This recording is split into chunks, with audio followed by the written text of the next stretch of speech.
on MSME from the perspective of HR, and I believe member have must got benefited through this. Uh, I am basically Ghar Ki Murgi because I am returning to the institute after a gap of about 24 years. I served this institute, it has been said in my introduction as an education officer, and we did probably first ever study on corporate governance with respect to directors' replies to auditors' qualifications, and we did submit a proposal on audit committees then, and if I remember correctly, there did not used to be MC, Ministry of Corporate Affairs, there was Department of Corporate Affairs, and when we made a presentation over there, ma'am is smiling from the institute, they said it is too premature a proposal to constitute an audit committee. Here I am in a very strange kind of a circle of circumstances talking to the professionals on corporate governance. Probably it so happened that my name was recommended to the institute, my institute I would say, by the Ministry of Small and Medium Enterprises in view of some of my work in developing a model. That was what being said in the morning by Jalan Sahab also, development of a model for corporate governance. My presentation is scheduled for about 10 to 12 minutes, but you just gave me a thumbs up when you want me to stop, because I have the ability to compress it into 5 minutes duration. So if you want me to do it in 5 minutes time, 20 minutes, no issue. Okay, great. I'm very happy. So straight away to the caveat, it is a bit academic because I am basically an academic now, and much of this content will appear to be very idealistic, utopian, rather than pragmatic the way Rajiv brought in and Ma'am Ravindran brought in. So yes, at times we need afternoon sessions to sleep. Probably this presentation might help you.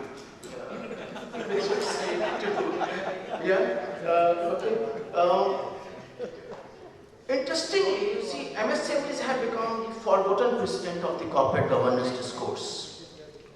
I remember from my graduation days, Solomon versus Solomon case was contextualized in a small firm. But as it happened, corporate governance took a large company turn, and MSMEs became a forgotten precedent of discourse on corporate governance. And you know that much of the interest in this subject arose because of the scams and scandals in large corporations.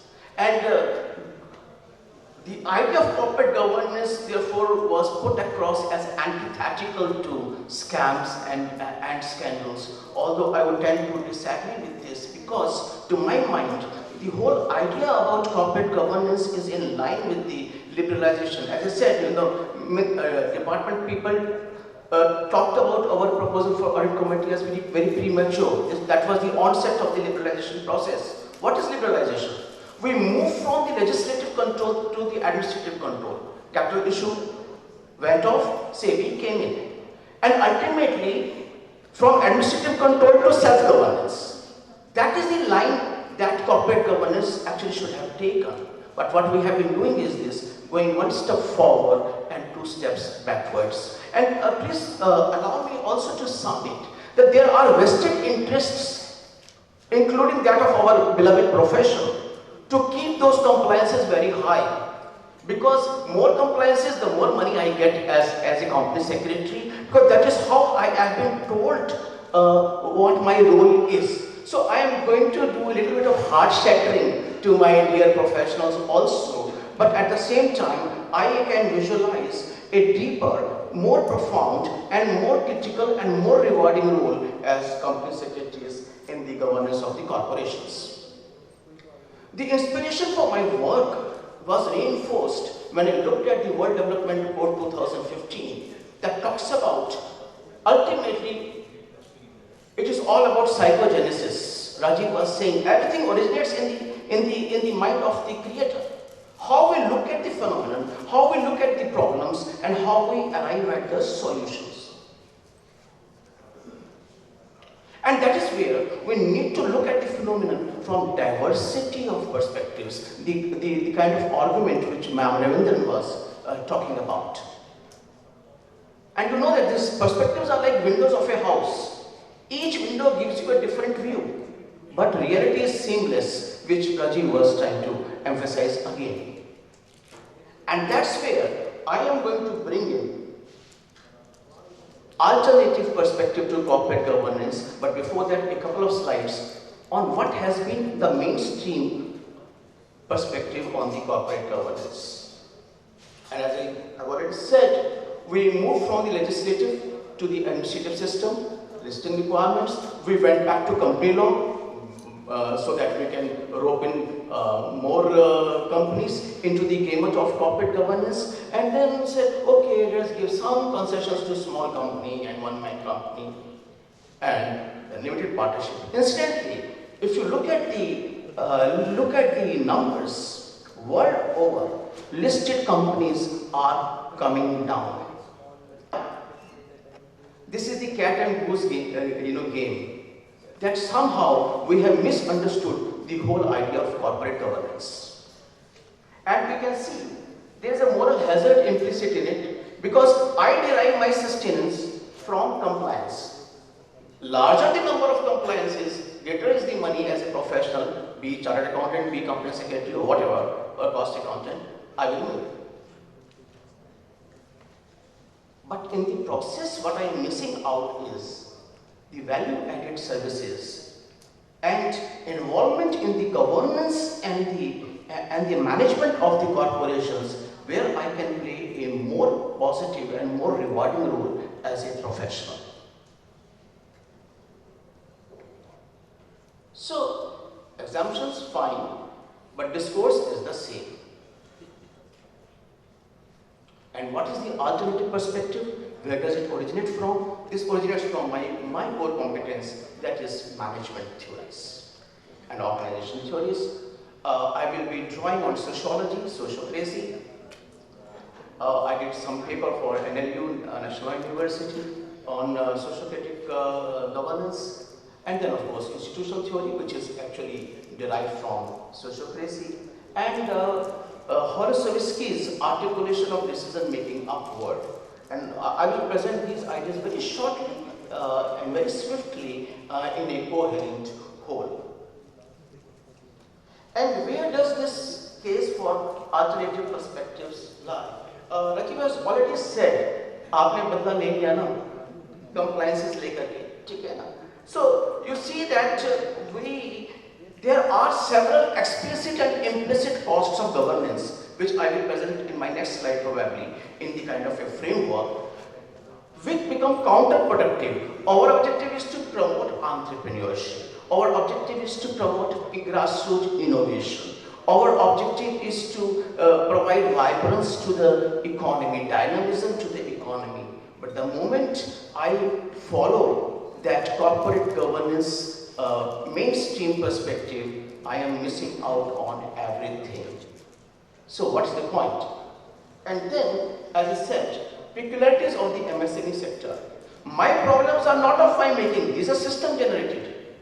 So why are you expecting me or my governance mechanism to take care of that? The problem of public hygiene cannot be taken care of by individual Swachh Abhiyan. Sorry. What are the municipalities doing? They have to do their job well. So we have to understand this. And then, of course, lastly, the inherent merit of contextualized and sociocratic governance that I will be presenting before you.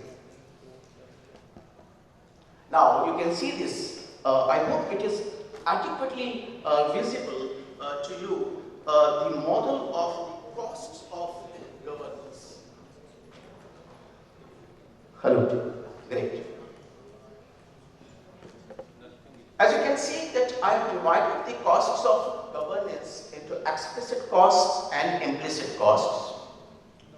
And explicit costs are known to everybody, but what happens is this: if entrepreneur's energy is spent on compliances and governance, he is deviated from innovation, which is his main forte, right? So these are the implicit costs, right? And then what happens is this: because I am scared of compliances, most of my energy is spent on averting the mistakes rather than taking the risks. And these are the implicit costs of governance. Which governance? Mainstream governance. The typical Anglo-Saxon model that we have been kind of following. So what do we do?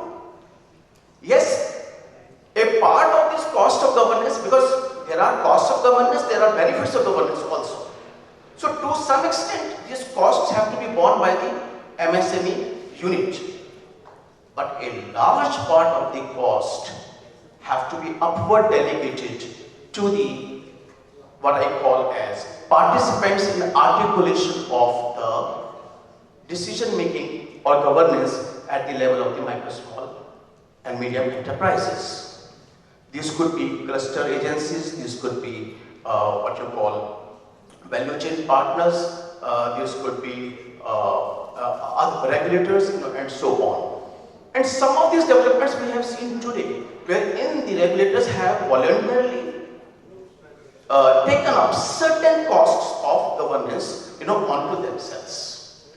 And at the end of the enterprise, there will be what I call as contingency approach to the governance, where we'll have to look at size of the firm, age of the firm, stage in life cycle, capital structure and organizational form. And we will have to focus on entrepreneurial competencies and, as ma'am said, conscientiousness, ethics. Ethics begin where the law ends. And if we are conscientious, probably there will not be need for much law. After all, what is law? Law is codification of societal expectations. And if I am fulfilling those expectations voluntarily, where will be the need for law? Will it hit me as a company secretary? I have understood conscience keeping only in terms of compliances. This is what my institute also says. No. I can actually become the inner voice and the inner light of the enterprise as a professional. Idea seems utopian, but it is happening here and now. How? Probably I will show in the due course of my slides. Am I done with 10 minutes? Okay, I will take 5 more minutes to conclude. So, and the whole framework has been cast with respect to the strengths and weaknesses, the SWOT analysis of the MSME sector, as a whole.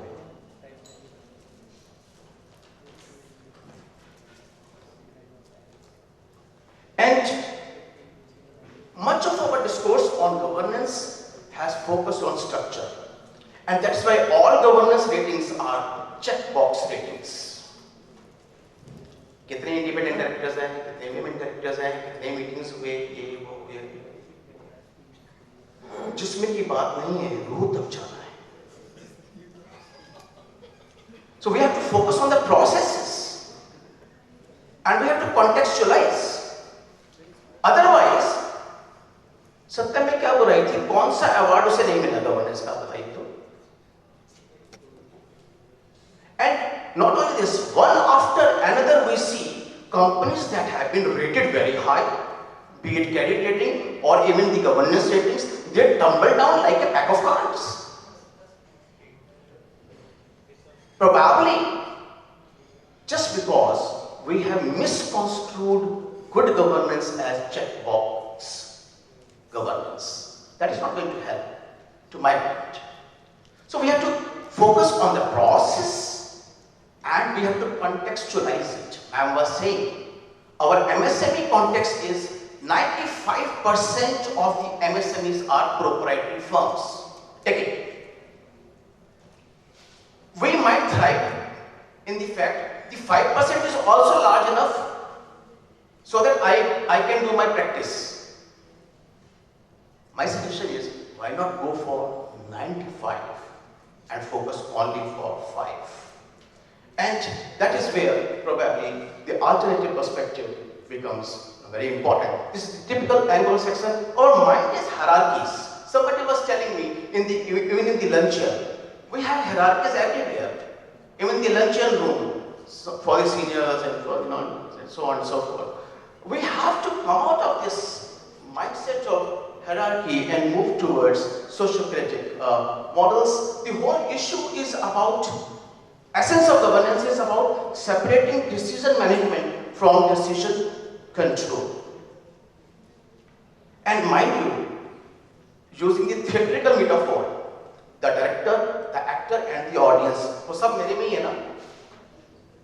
So I can be my own conscience, or I can place my conscience outside me in the form of a company secretary, maybe.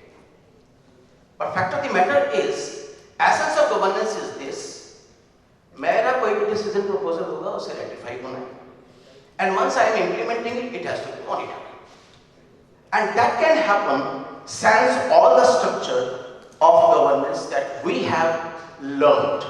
So we need to unlearn a lot about the phenomenon of corporate governance, I guess. And the pitch has to move from conformance to performance.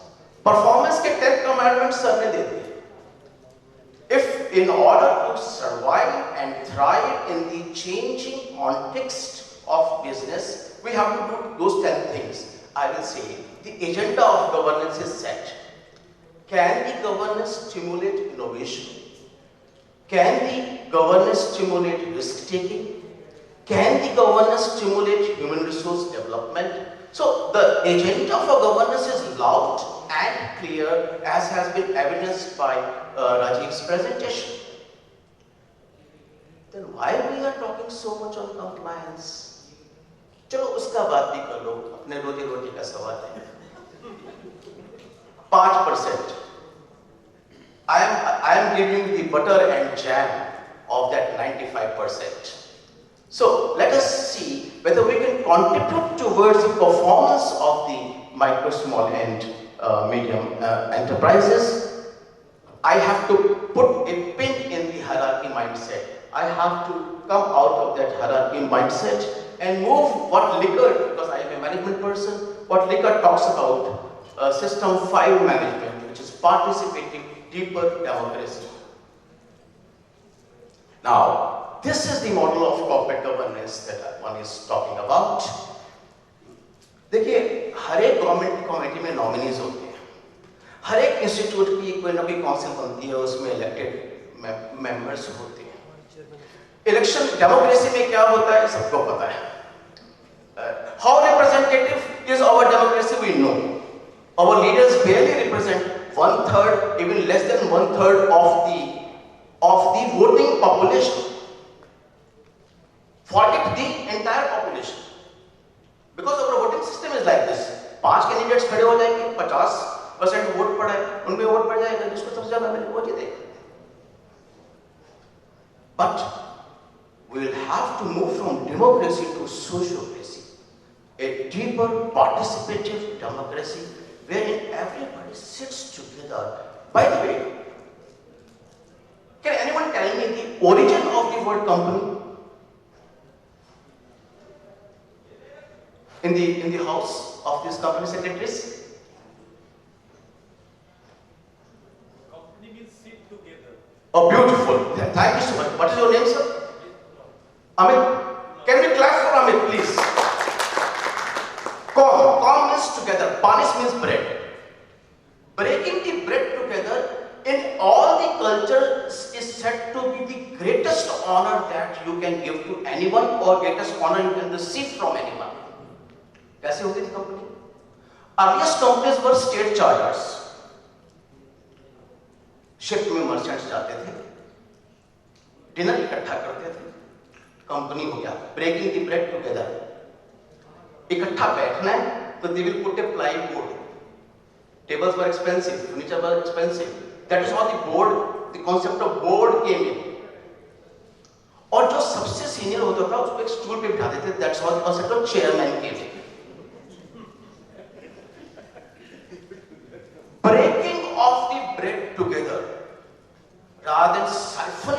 making money of the investors. That was the ethos of company. Is it not? So in that context, and that is possible only when all the stakeholders come on board and equally contribute. You see, a stakeholder is not only the beneficiary of the company performance, he is also the contributory to the company's performance. In that context, we need to understand the corporate governance rather than in a hierarchical or black letter kind of a perspective. That's why I pitched my presentation at the alternative perspective. And I have done some work on the industry clusters. I have worked with Chindiwalis of Gujarat, जो के टोकरे पे बर्तन लेके आते हैं, कपड़े exchange barter आपसे करते हैं. I have done some work with Pashmina shawl clusters in Srinagar. Some work with the chicken work in what you call in Lucknow, right? So and all these have been innovating, and all these communities sit together informally, and they think of new ideas, bring out new innovations, bring out new technologies too. And the job of governance is to facilitate this. जब हम कहते हैं ना कि less government and more governance, actually it is this. We have to let them be what they are and how they do, and support as and when needed, by exception rather than as a rule. And as you can see, who benefits from the whole process? I have written that sociocracy streamlines decision making, kindle creativity, innovation, and entrepreneurial spirit. This, by the way, this experiment started in Netherlands. And if you do Google Roxmeller, the Brazilian CEO, he has experimented with this sociocracy in his corporation, and where all the decisions are taken by everybody. Recruitment कैसे होता है? Factory में suppose आपको shop floor पे कोई recruitment करना है, 10 applicants come, all of them are called. They will be there in the factory for 10 days. Workers आपस में बता देंगे, we want these 3 persons in, rest out. Imagine if you were to choose your bosses like that. Imagine you were to choose your governors, and you choose your prime ministers and presidents, like that. That is going to be the true democracy, so to attain. And this whole idea can be extended from the smallest to the grandest. So I visualize a utopia of a dignity economy wherein all the spheres of the economy are governed sociocratically. Thank you.